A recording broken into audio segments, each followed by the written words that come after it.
with you and to deliver this presentation and hopefully to have a short discussion about both human rights-based approach and European policies that are relevant to mental health. My name is Marcin Rodzinka, and I am Advocacy and Policy Officer at Mental Health Europe. I've been with the organization for more than 2 years now, and I focus mostly on health policies and transparency. Yeah, it's a pleasure to be with you tonight here. Marie, would you like to introduce yourself, and then I can start the presentation? Yeah, perfect. Hi, everyone. It's very nice to see so many of you, despite the, well, at least in Brussels, nice weather. We are very happy to introduce you to our work and to the approach that we use in our advocacy on mental health. So Martin will start with a brief explanation of what our organization does, and then we will dive into more specific topics. Yeah, so to start off, indeed, I would like to present you briefly with Mental Health Europe, who we are, what we do, and then we can dive into the more specific topics, which will be indeed human rights-based approach to mental health, a little bit of comparison between medical and psychosocial model of mental health, a little bit about the language, then diagnosis and its limitations, and then finally a short overview of the European policies relevant to mental health. And then of course we should have some time for questions and a short discussion. And I hope you can see my screen. If you have any problems, let me know in the chat. But just to start off, so Mental Health Europe is a European non-governmental membership organization, which means in practice that we gather national level or European level organizations from across Europe. From all the European countries. Those are organizations, both of users of mental health services, but also service providers, researchers, professionals, family members. So we really have kind of a broad approach to our membership and people we represent when it comes to mental health care sector. And we are committed to promotion of positive mental health, prevention of mental distress, and improvement of care, which means advocacy for social inclusion and the protection of the rights of ex-users.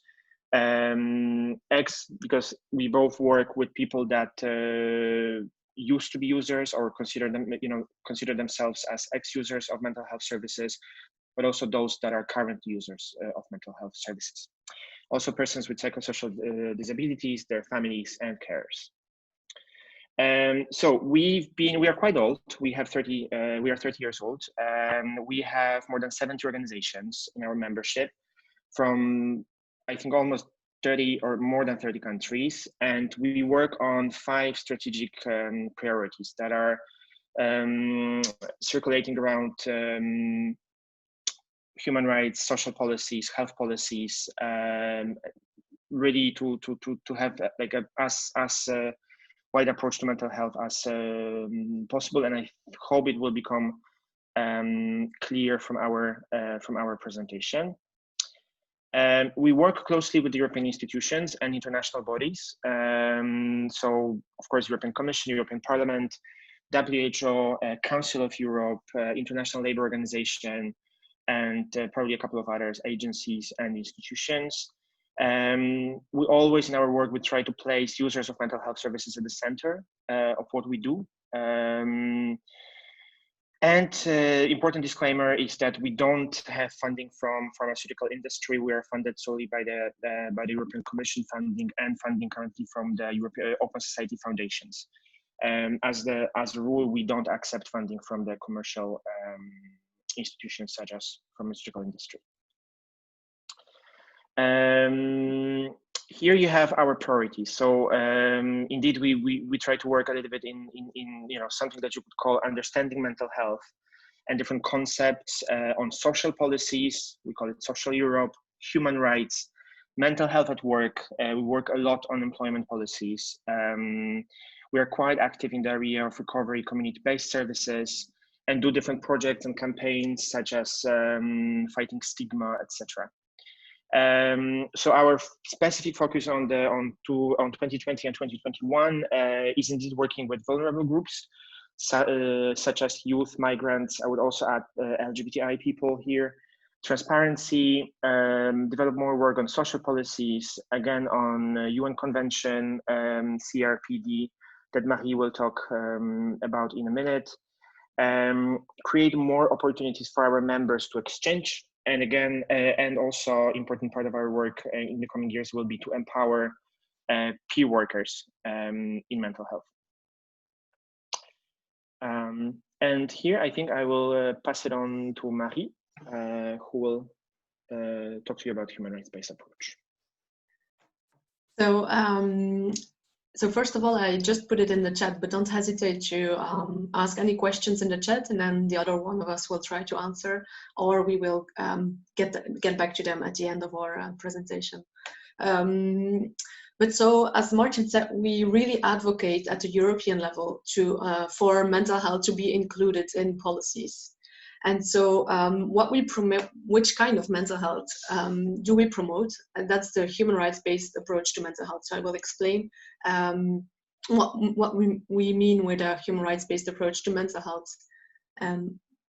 So first of all, I think a previous webinar was on human rights and mental health. Unfortunately, due to time constraints, I was not able to watch it. But this is just one slide, very general, to say that when we talk about human rights, it's really, so who are the right holders talking about human rights? It's everyone. It's users. When we talk about mental health, it's professionals. There's nobody's excluded. Who are the main duty bearers in our work? It's the states. So national states, but also, for example, European institutions. And what do states need to do in human rights language? You always have three obligations. So the first one is that they need to respect. So they need to refrain from interfering with the people, with persons' human rights.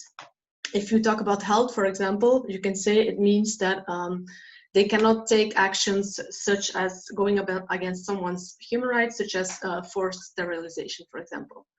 A second obligation for the state is to protect. So that's a bit stronger. They need to act against abuses. And so in the area of health, for example, they need to protect persons from, for example, female genital mutilation. And then a third obligation is they need to fulfill. And this is really taking positive action. So if we talk about health, it means they need to fulfill access to healthcare services that are accessible to all, for example. And this is something that the state needs to put in place. And other actors just need to respect. It's already a big obligation. So in our work at Mental Health Europe, Martin, you can change the slides. Our work is guided by the United Nations Convention on the Rights of Persons with Disabilities. So that's the latest human rights treaty, which is specifically talking about the main obligations, human rights obligations when it comes to mental health. It's into force since 2008. And it establishes norms for persons with disabilities, including psychosocial disabilities. And who are persons with psychosocial disabilities? So it's defined in the convention, in the treaty, as people who have long-term mental health impairments. And when your mental health impairment is combined with societal or environmental barriers, it means you become disabled. So a lot of people in the mental health area often think, no, I do not qualify as a person with disability. But it's not it's the barriers in society that makes you disabled. So it's not the mental health problem. It's really societal environmental barriers. And that's when this convention comes into place and is applicable to you. And so it's a convention that has been widely signed and ratified across the world. So, and it's the first treaty where the European Union itself, so as an institution, is also a state party, if you want. So they are also obliged to implement what is set out in this convention. And that's why we use this as our main guiding instruments in our advocacy efforts. So on the next slides, you can see, here you can see that 181 countries actually signed. So they said they were going to implement and then they ratified. So they say they really want to comply with the convention at the national level. 9 are signatories, among them the United States, and then 8 countries have not undertaken any action so far. But this is really showing the great support that the convention has worldwide. Now, This convention was a huge success because it gave a lot of visibility to people with disabilities and including people with mental health problems or psychosocial disabilities, because they were really part of the drafting process. So they were there at the table in New York when this convention was set out and when their rights were being discussed. So they were part of the discussions. And this was really one of the first, it's the first time that there was such an involvement of people who are actually concerned by what is being set out as rights. Why is it an important treaty? First of all, it's promoting a paradigm shift. So it means that now we move away from a purely biomedical model to a social model of disability. And marching specifically for mental health, it means you move away from a medical model to a psychosocial model of mental health. And Martin will explain later on what this concretely means. Another key change is that you move away from protection, from protecting people with mental health problems, to really underlying the dignity and the individual autonomy of persons. You move away from what was a charity-based approach in mental health to care. The convention also moves away from institutions to equality in the community, so really promoting community-based services for people with mental health problems. And as I said, it was the first time that people were so much involved in the drafting process, and so it's really about participation and inclusion of persons. And the slogan in the disability world is nothing about us without us. Then, so as I said, we advocate for the implementation of this convention by the EU. And for example, just some of the rights that are applicable in the mental health area are listed below here. So you have the right to legal capacity, which means persons with mental health problems, they have the right to make their own decisions and to have these decisions recognized by others, which is a key right in the convention, because it's really about emphasizing the autonomy of persons and that they can take their own decisions. Another key article is the right to liberty and security. And so this implies, of course, no coercive placement and treatments in the mental health field. Then, as I said previously, and it's also a specific right in the convention, it's the right to live independently in the community. And so to have choice and control over where you want to live, instead of being institutionalized and having to live in institutions. Then it's the right, Article 27 sets out the right to work and employment for people with mental health problems, and really saying that employers need to provide reasonable accommodations. So this means they need to adapt the workplace to the needs of the people. And finally, there is a specific article on the right to health, which is about the state obligation of putting health services in place in the community. So next steps here, what I mean is when we talk about a human rights-based approach to mental health, what is needed? So what is needed is leadership. We need champions. We need people who understand this paradigm shift and who are willing to take the lead to implement this. And that's why we often work with the members of the European Parliament who are willing to take mental health on and be a champion of promoting the shift. Maybe Martin will talk more about it at the end. What we need as well, and I think that's why we're very happy for you all to attend this webinar, is we need human rights and mental health training for the next generation of professionals, all kinds of professionals, healthcare professionals, legal professionals. Awareness raising is highly needed because this convention is lacking a lot of awareness.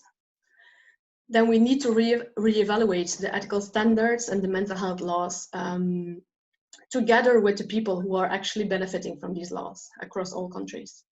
We promote also the adoption of zero visions to reduce coercion in mental health services, the investment in community and human rights-based services, and scaling up good practices.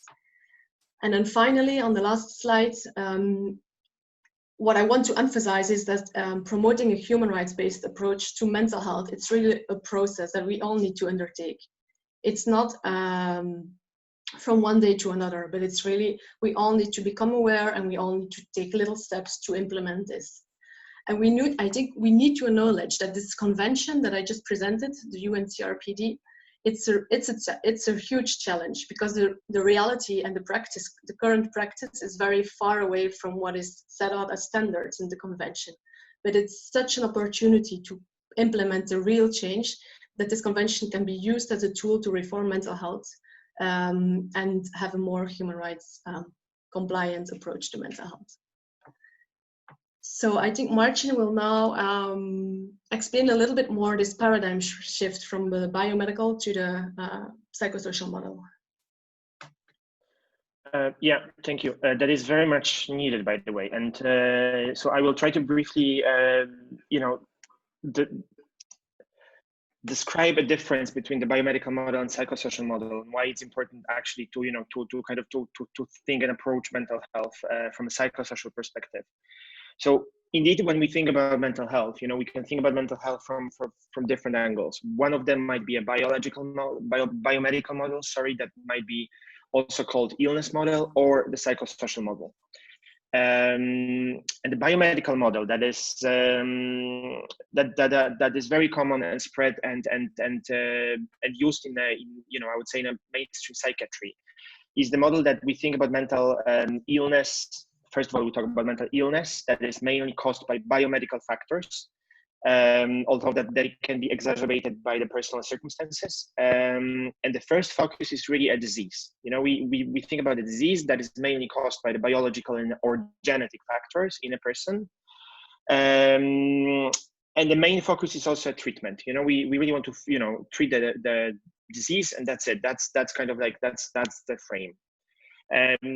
And following this frame, we also think about the support to people that is very often first,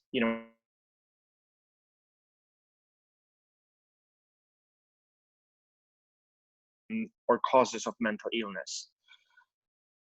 But there's also another approach, and that approach is called psychosocial model.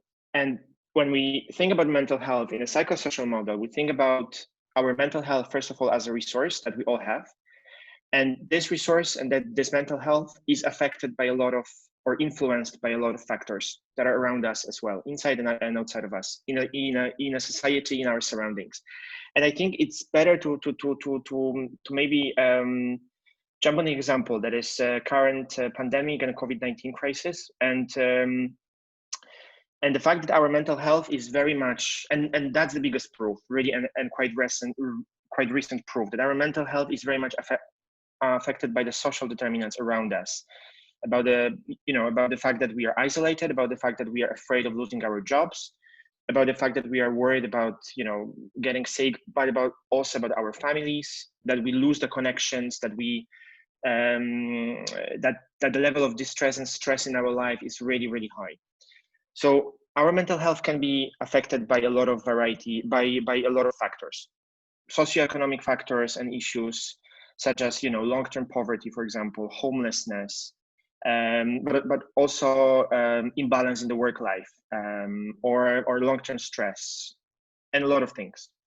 So we all kind of are on the continuum. We all experience different emotions in life. We all experience different. We all have different experiences that are intense in life at the very different at the different stages and levels. So when we think about this like this, when we think about mental health as kind of like as a thing that's impacted by a lot of things around the person, we focus not only on the biological source of a disease, but also on things around the person that can negatively affect mental health. And when we think about this, we not only focus on on a support to treat the disease, to provide the person with the right medication, to send the person, talking therapies, but also to try to target the wider factors that might influence negatively mental health, such as unemployment, such as social protection, right education. So you can, of course, you're free to ask questions, but I think that's in short kind of like the main difference, that psychosocial model focuses as well on factors that might exacerbate mental health of people, and those factors might be more social and economic and coming from the environment than simply biological things, and famous, for example, imbalance in the brain causing depression. but I'm happy to answer all the questions you might have. Marie, would you like to take over now? Yeah, thank you. Thank you. I'm just going to start with coming back to one question that I just saw in the chat box, the difference between charity and care. So when I was explaining the United Nations Convention on the Rights of Persons with Disabilities, this approach, so one of the key changes is that it moves away from charity to care. And when we say charity, it's really the old approach where where people are seeing as objects needing someone to objects of care. So really, you need to take care of them.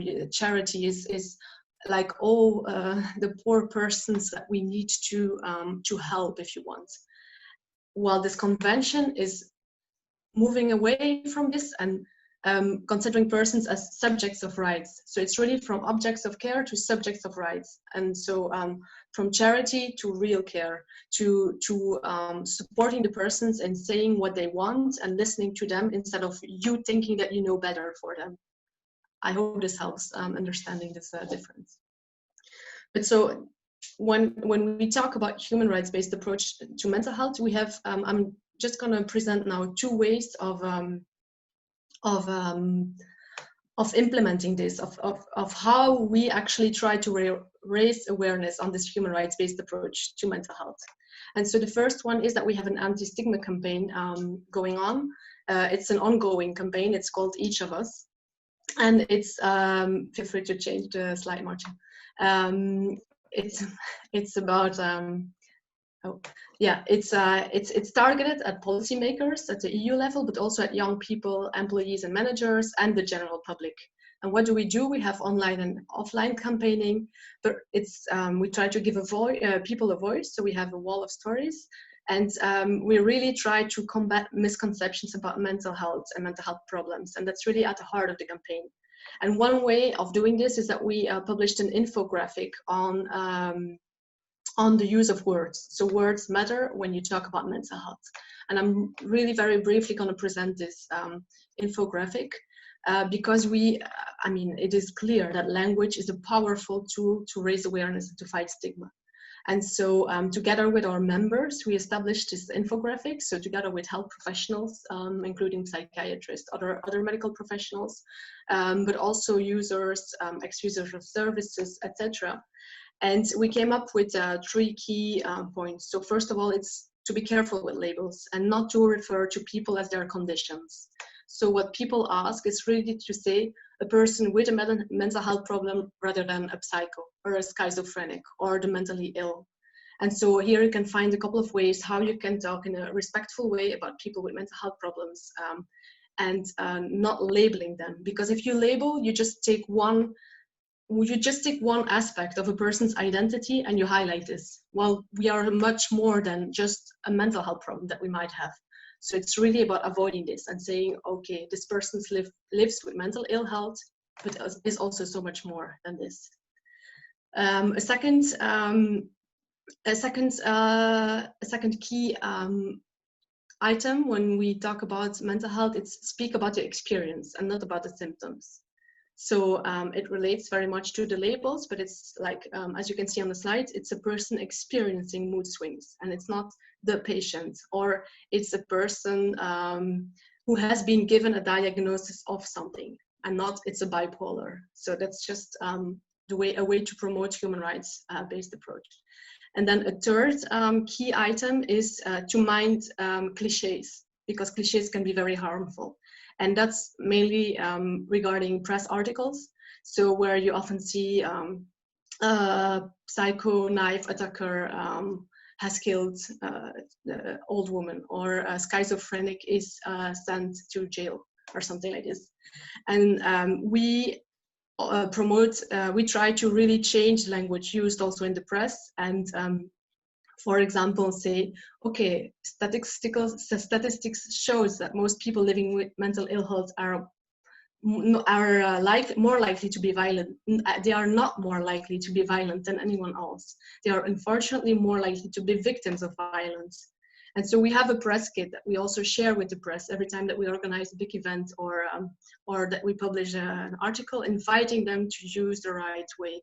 And I think for mental health professionals, future mental health professionals or health professionals, this is really important as well, to be aware of this. So I think the infographic was sent out together with a webinar invitation, but feel free to consult our website and then you can find it as well if you're interested.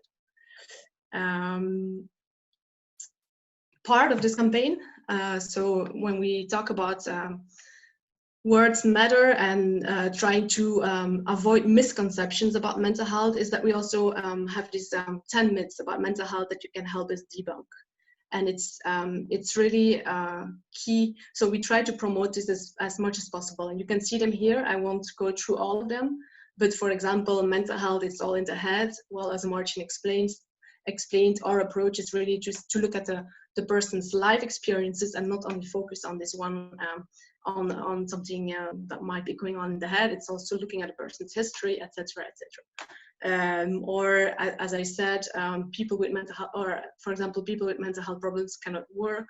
Of course, everybody's able to work if you have the reasonable accommodations, as we use in human rights language. So if things are set in place that you can adapt to your workplace in a supportive way. And so you can go through all of this. We're happy to come back to them during the discussion. Now, so we talked about words matter. Another way of raising awareness on the human rights-based approach to mental health is MHG's work on the diagnostic manuals or diagnosis and its limitations. So I will start to illustrate this, I will use an example. So for example, if we take John. John was a teacher, but he gave up his job because he has a lung disease. So he has limited energy. He starts feeling very low and he can't sleep at night. Sometimes he can't get out of bed to shower. So he begins to have dark thoughts.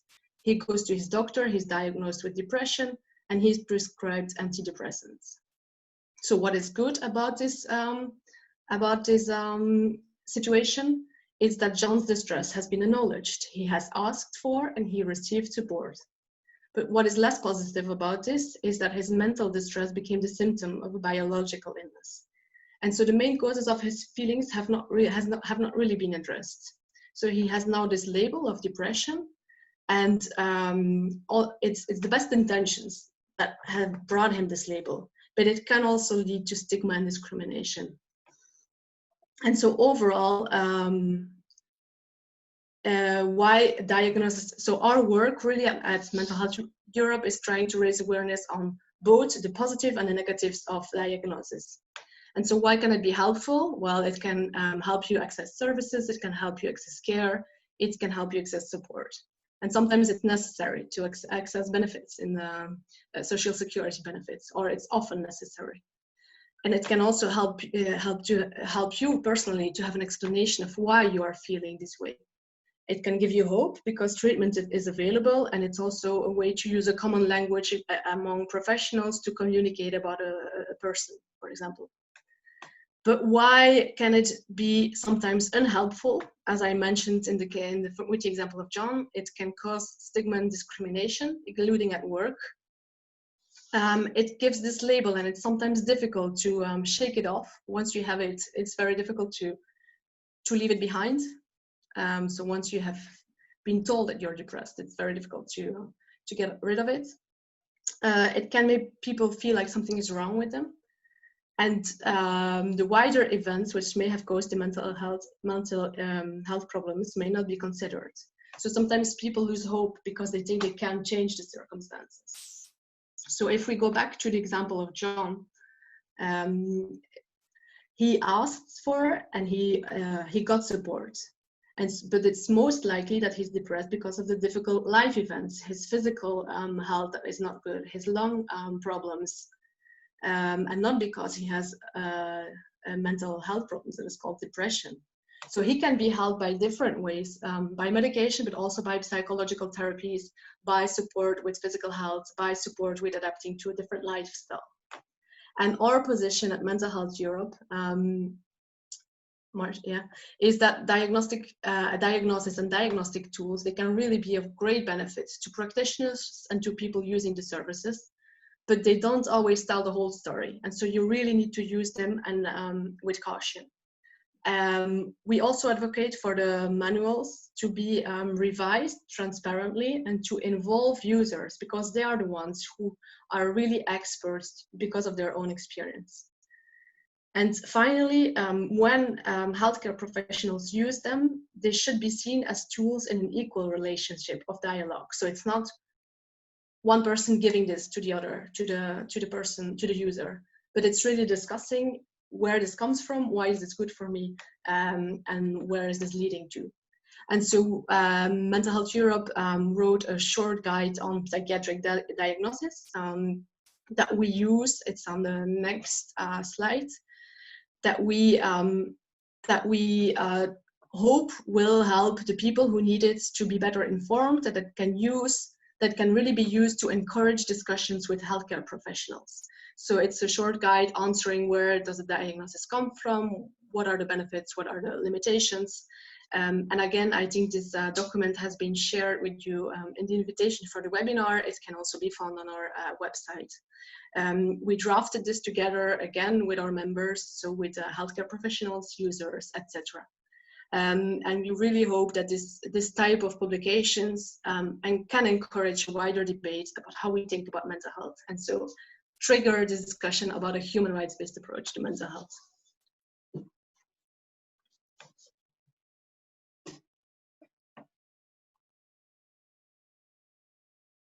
I think, Martin, you're muted. Yeah, yeah, sorry. Can you hear me now? Yeah, I guess you can. Okay. So yeah, I know as future doctors you are used to long lectures, but to kind of to finish, because there's a lot of things we want to kind of to present to you and to throw at you, so we can digest, and we can also discuss afterwards.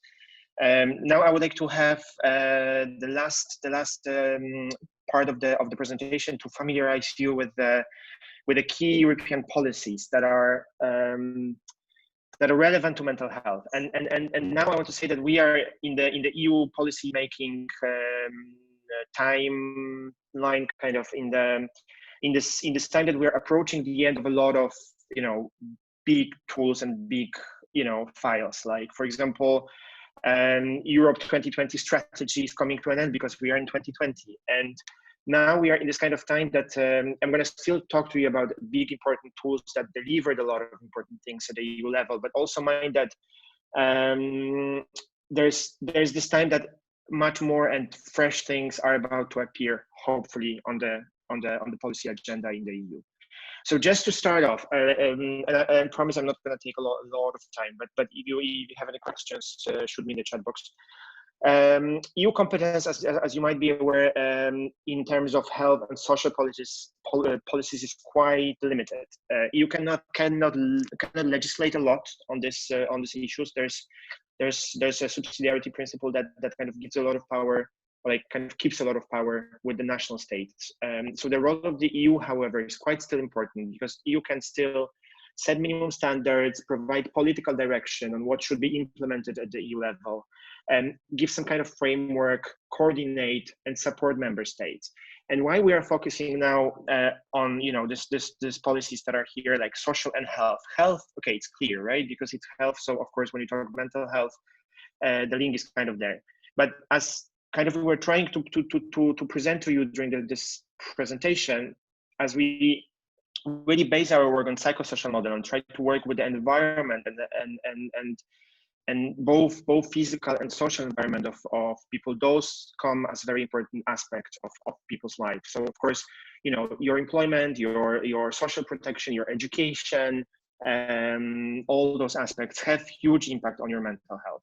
So there's a great opportunity for the EU to provide right decisions and right coordination. So to start off, again, we are in the 2020, so we are coming to an end of the big thing that is known as the Europe 2020 strategy that was adopted in 2010, still by the Barroso Commission, and that was like a long-term strategy for the European Union, touching on a lot of things, on research, on development, industry, but also on things that are more related to kind of social aspects of life.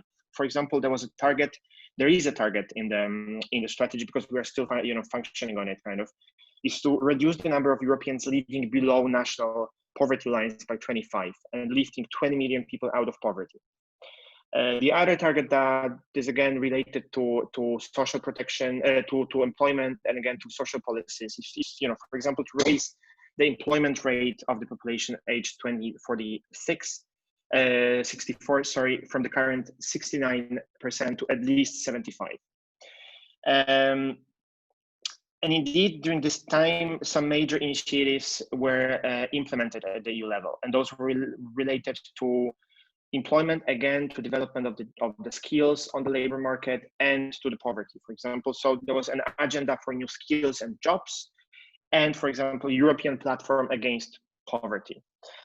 And this strategy is coordinated by the European semester, which is extremely difficult process. And I'm not 100% familiar with how this complicated process works. But the idea behind European semester is to coordinate the social and economic policy of the European Union, so member states, give recommendations and deliver on these recommendations. So to kind of coordinate the social and economical policy of the European Union. So, and there's a great chance in these files, in European semester, to improve all those things related to social protection, employment, sometimes to some extent health, that again, in the long run, might have impact on mental health. So it's an annual cycle that kind of starts off with working on the agenda for 1 year. Then there's a stage of developing the recommendations. Then those recommendations should be implemented. Then there's a check. And of course, like European semester throughout this time, since 2010, allowed for a lot of things to be achieved, also in social protection and in employment. But of course, there's still a lot of to be done. And there's a huge discussion now, what's next, what's after 2020? And again, as I mentioned, we are again in this time that it's not clear yet what's after 2020. What kind of strategy in the long term would have for the EU and for those files that are open and important. One thing that is coming and might be super important and relevant for like a lot of things at the EU is basically the Future of Europe conference that is to be held in a very short, kind of like not so in the near future. It was slowed down by the COVID-19 crisis, but hopefully it will happen. And again, it might kind of lay out the long-term framework for the EU. But there are a couple of concrete things that were achieved. For example, the EU strategic framework on health and safety at work that was adopted in 2014 and last till again 2020. So again, risks at work have huge impact on the way our mental health is. So in the strategic framework on health and safety at work, there are 3 main challenges that were identified for health. And they are unfortunately not so focused on mental health. That's why as Mental Health Europe, we are now advocating for better inclusion of mental health in the revision of the strategic framework for the next period. But being mindful about time, let me jump to the European Pillar of Social Rights. That is another great tool that was developed by the last European Commission and Commissioner Thyssen, that is again delivering on the 2020 strategy. So the pillar is the kind of like a first set of the social rights, and that was the first in kind of like thinking about the EU and its role. Was kind of the first thing that so explicitly again outlined the focus on social aspects of lives of Europeans. It has 20 concrete principles And there are those related to healthcare, for example, access to healthcare, but there's not a lot of things going on there.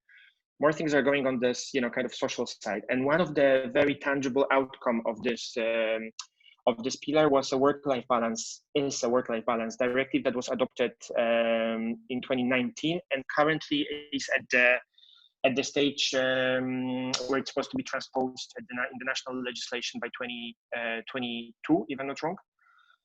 And it gives a lot of new rights and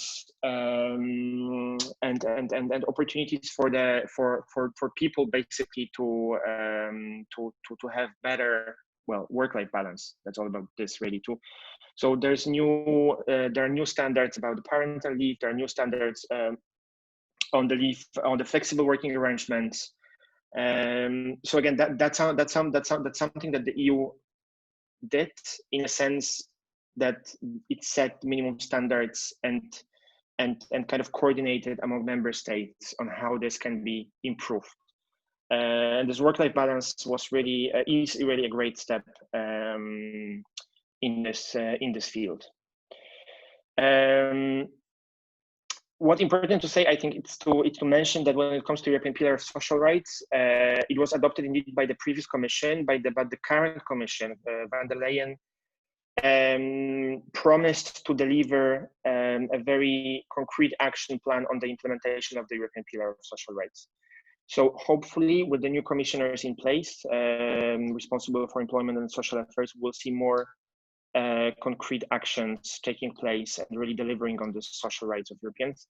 And the last thing that I would like to mention, I know it's not, well, I forgot about a very important one, which is the European Framework for Action on Mental Health, and sorry for that. So, see, like we work so much on the social policies that are relevant to the to the mental health, to the functioning of mental health, that they forgot about the health. So, EU and the European Commission, especially, I would say, in my opinion, was active quite a lot in terms of mental health in a few years back. So starting in 2015, there was this huge action at the EU level that was an action of European Commission, member states, and different stakeholders that together developed kind of a roadmap for the EU, again, to give out, to set out the set of principles for mental health systems to be improved in the EU. And that was working quite well. Every year there was a so-called compass issued, which was a report with a different focus. For example, with focus on prevention of suicides and depression, on mental health in the workplace, mental health in schools.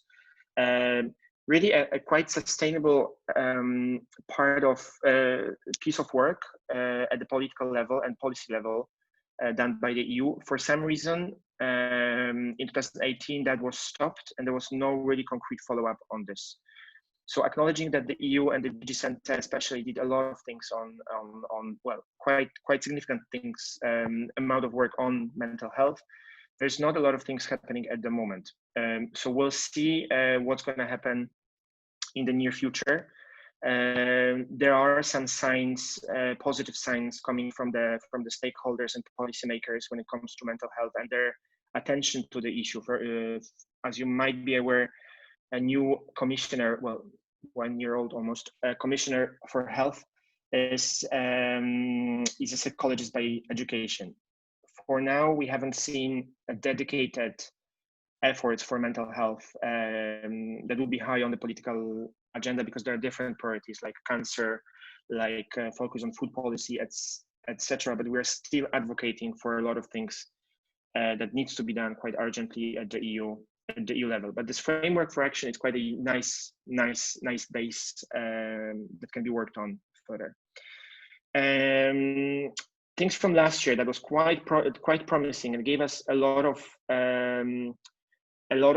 kind of wind in, how do you say, a lot of kind of push for work to do, was were the Council conclusions on the economy of well-being. So under the Finnish presidency, European Council issued the recommendations on the economy of well-being. Economy of well-being is a concept that links very much health of people with the sustainable and inclusive growth. So there's no one without the other. So there's a huge focus on, again, on social protection, on investments in prevention, on things such as gender equality, and really kind of, working towards more inclusive society. And there's one thing that is super interesting in this council conclusions, hopefully, that the Commission will start working on, which is the European mental health strategy. And that's something that we are, as Mental Health Europe, advocating for quite strongly.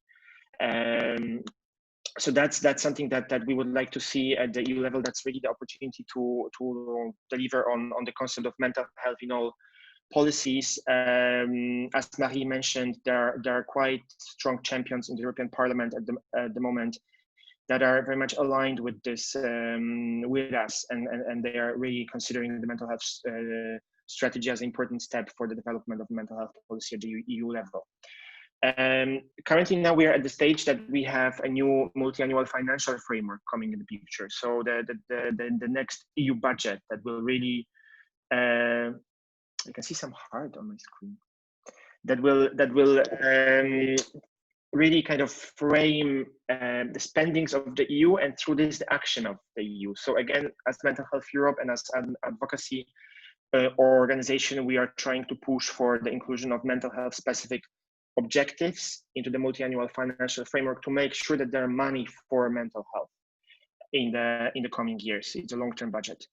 And the last thing that I would like to maybe spend 2 minutes on, it's something that I find really relevant for you, I guess, for the medical students, future doctors, is the work that Mental Health Europe is trying to do, is developing quite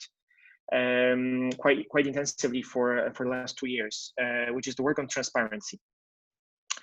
And as Mental Health Europe, we have this concern, and that's coming from our members, and there's a lot of evidence around that the kind of too tight links between the pharmaceutical industry and healthcare professionals, especially in mental health, limits the implementation of the psychosocial model of mental health, in short. So kind of puts the biological determinants and a very narrow approach to mental health at the front. So what we are trying to do is to shed more light on the relationships between healthcare professionals, sometimes already medical students, that might be influenced by financing from the pharmaceutical industry. And our main ask here, and last year we issued a report mapping the sunshine laws, and some of you might be familiar with the concept. In a couple of countries, if someone hears from, for example, from France or from Belgium, might be aware of the national registers that are listing beneficiaries of the funding from the pharmaceutical industry in one database. So our asks at the moment are to create this kind of European-wide sunshine law that would standardize and harmonize approach to this at the European level. We find it super important to mental health and to ensure quality and safety of patients and users in the healthcare system. And to really, I think it's one of the crucial elements to ensure the full implementation of the human rights-based approach and psychosocial model, to ensure this unbiased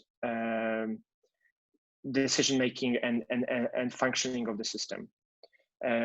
So that's something that I encourage you very, very much to have a look at the report that we issued last year.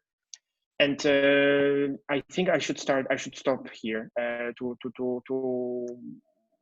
give you opportunity to ask questions and have a short discussion on the topic. Thank you so much for everything that you mentioned. Basically, there were so many eye-opening points that you've raised, especially regarding like some of the policies you mentioned previously, and the fact that there exists a guideline for psychiatrists, I presume, and any other medical practitioner who might encounter something that is related to mental health. Actually, there is a question that I think was not answered yet. They are asking, can you tell us more about human rights and mental health training in medical education? I'm not sure if that's your field per se, but I believe you can give us your insight. Well, yeah, I can start. So there was one thing that comes to my mind is the report that was issued quite recently by the UN Special Rapporteur. Marie, help me. What's his name? Danius Puras. Yes, on the right to health. So it's the Voilà. special So he issued exactly a paper on this. So on human rights in mental health training. I think I mean in my from my field. So what I know best, and is the last part of what I mentioned, is really to safeguard medical education from the biased influence of the commercial actors, and to ensure that the information and the space for the different approaches to mental health is ensured in the medical education, both undergraduate and postgraduate. We know that we cooperated with a couple of organizations doing, for example, rankings of different medical universities in terms of how independent they are from the influence of the pharmaceutical industry, and how much space there is for potential bias in medical education. So surely this can have impact on the models and on the scope of information that is delivered to the future professionals. But maybe Marie can expand on this. Yeah, I think the question came from because the part of the presentation where we talked about how do we promote a human rights-based approach to mental health and what needs to be changed, is that we really advocate for trainings for future healthcare professionals on mental health and human rights. And we mainly do this through the European Union. So as I mentioned, the European Union is a state party to this convention on the rights of persons with disabilities. And this convention says that awareness needs to be raised on the rights of people with mental health problems, etc. So it's one of the obligations, it's one of the articles. And so we really try to push the European Union to implement this awareness raising and to have campaigns and have organized trainings. So the European Union, every 5 or 6 years, they need to show a committee of experts, it's called the CRPD committee, that they are actually implementing the convention. And so they are being monitored, just like every other state party. And so they need to show what has been done to implement the obligations. And in the first time that they were being controlled, if you want, by the CRPD committee, the committee said there is a lack of actions when it comes to awareness raising. And so there is a lack of implementing training on the topic and of dedicated campaigns.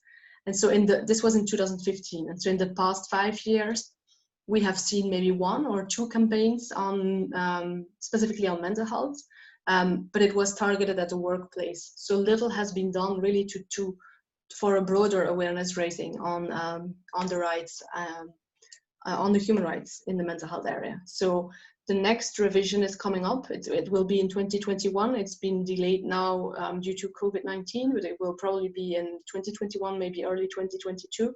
And there again, as an organization, we really try to emphasize what they lacked when they were, which obligations they have not complied with. Perfect, thank you. If there are any more questions, you can write them in the chat box. If there's someone who wants to open their mic and ask themselves, they can do that as well.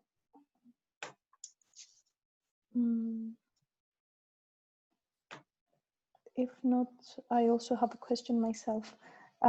So actually, at the very end, exactly as you mentioned a little before, you referred to there existing a kind of conflict of interest between psychosocial model and medical schools being funded by pharmaceutical companies. Is that the case as you see it in education as much, or afterwards, like to medical practitioners after they graduate med schools? I think it's both. I think it's more visible in the postgraduate setting. So when you have already kind of professionals working in the clinical setting, but then one of the obligation of the healthcare professional is to be constantly kind of learning and gaining different points. That of course depends on the national context, but there's a huge problem with the way that postgraduate medical education is organized. To ensure that it happens, actually, it receives very often funding from the commercial parties, commercial companies, and the industry. And there is a big risk of bias in there. There is a big risk of not necessarily maybe saying not true things, but in a sense that there's no space for certain approaches. There's no space for example, for the psychosocial considerations. There's no space for the social determinants, because when there's a funding coming from the from the specific company, there's a very often a clinical trial behind it. There's very often a drug behind it, and unfortunately, and that's really the biggest problem, is that even in the accredited medical education, there are long-term studies coming from mainly from United States, Canada, and a couple of other countries, UK. There are kind of long-term consequences as biased prescribing of medication, as over-prescribing of medication, of a certain medication that was produced by the sponsor of the medical education, etc., etc. So I'm afraid there's no quick fix for this, but we see kind of first shedding a light on it and putting this in the spotlight and like putting more transparency on these practices, and then ensuring more independence as a long-term result, as more sustainable answer to the problem, because this is kind of functioning in a system that is considered as as the only one possible, and we think that there's a room for change. And a little follow-up question before moving on to the one existing in the chat. Do you have saying in the accreditation organizations on the European level for perhaps medical schools or overall? We wish we had, but unfortunately not. But we work with them. We quite recently developed a nice partnership and cooperation with a couple of accreditors at the European level. And we are in a constant dialogue with the representation of the European pharmaceutical industry at the European level, and also with CPME, which is kind of like the adult version of EMSA. And I think we are progressing quite substantially. There's on all the sides there's at least a recognition of a problem. We might be differing in terms of solutions, but I think the dialogue started, and we are trying to to progress on this. I think there's a lot of work to be done, and I think a good example here is that we also worked together with EMSA on developing a policy paper on conflicts of interest that was, if I'm not wrong, launched last year. And we were EMSA also contributed to our report that I mentioned earlier. In my opinion, it's very important to start as early as possible. So working with medical students is crucial here. I can see that we have quite interesting questions about the climate change, and that's really interesting. I think, Marie, feel free to jump in. But if I'm not wrong, we as Mental Health Europe, we don't do a lot, particularly on climate change yet. But I had an opportunity to be at the seminar organized under the Finnish presidency by our member in Finland, by Mieli, which is the Finnish Association for Mental Health. And they have quite substantial evidence and work developed on the climate change. It was under the scope of mental health in all policies. I'm sure some of it is available also in English. And it was mainly developed in the cooperation with the researchers from the Helsinki University. Really eye-opening piece. So I would encourage you to go to the website of Mieli. If you can always write to us and have a look there. We can put you in touch with them.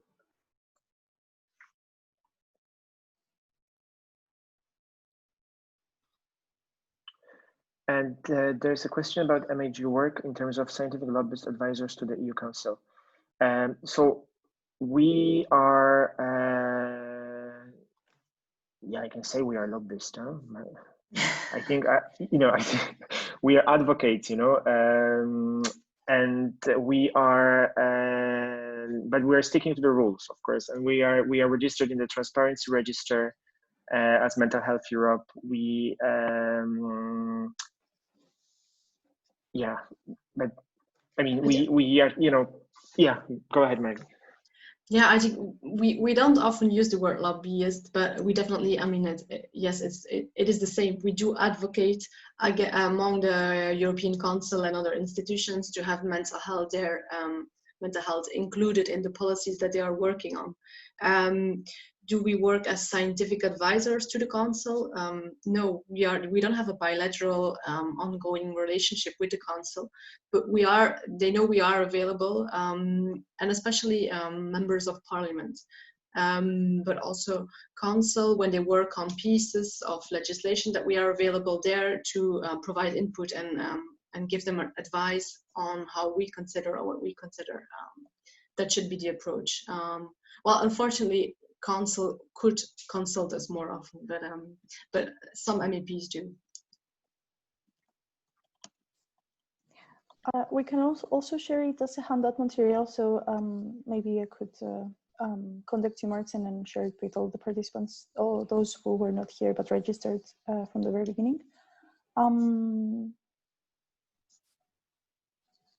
So if there's not any more questions, if there are no more questions, we could end. If there are, feel free to drop it in the next few seconds, minutes.